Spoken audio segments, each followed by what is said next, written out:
investment readiness per se is again, we it's a generic term. It means different things in different contexts in different markets sometimes. And we've seen again that working with the local partners really helps us understand what is the also, like Salil said, what is actually happening in the market in terms of capital flow. And we may not be seeing the kind of flow that we think is appropriate or necessary flow with capital for that region. And again, we've seen this a lot in the MENA and in some parts of sub-Saharan Africa as well, where the internal flow is sorry, not Africa, I mean some parts of Southeast Asia, where the internal flow of capital of what's happening with, again, family offices, high net worth individuals, philanthropic capital that's flowing in is just not recognized as part of the whole investment space, so to speak, because it is not defined in terms of maybe typical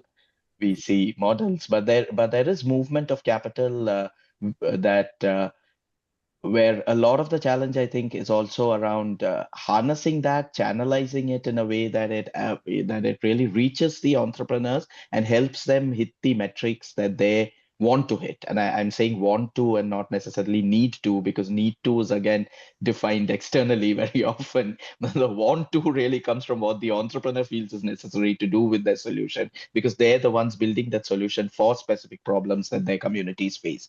Now, we've seen, for example, one example of a program we're working with is with Standard Chartered. It's their Future Makers Women in Tech initiative. And now we started off doing this with them in terms of investments. So working with them to, they were very interested in the purpose-centered capital thesis. So how do we build capital structure specific to the needs of entrepreneurs, certain entrepreneurs in the pipeline who they wanted to who invest into, and that's how it started. And they've done some interesting investments into female-led ventures. But the larger piece of this was then that you step back and then we said, what about the second part of it? What about the co-delivery part? Now we're investing into these individual entrepreneurs, but what if that investment, that money goes to the local ESOs instead? And part of it is their operating capital, and part of it is capital that they in turn will direct to the entrepreneurs, and they will decide how to structure that capital, which entrepreneurs it goes to, and what are the success metrics or outcomes you're defining against that capital for the entrepreneurs. And some part of that capital, like I said, is operating capital for them. It's to build their technical capacity.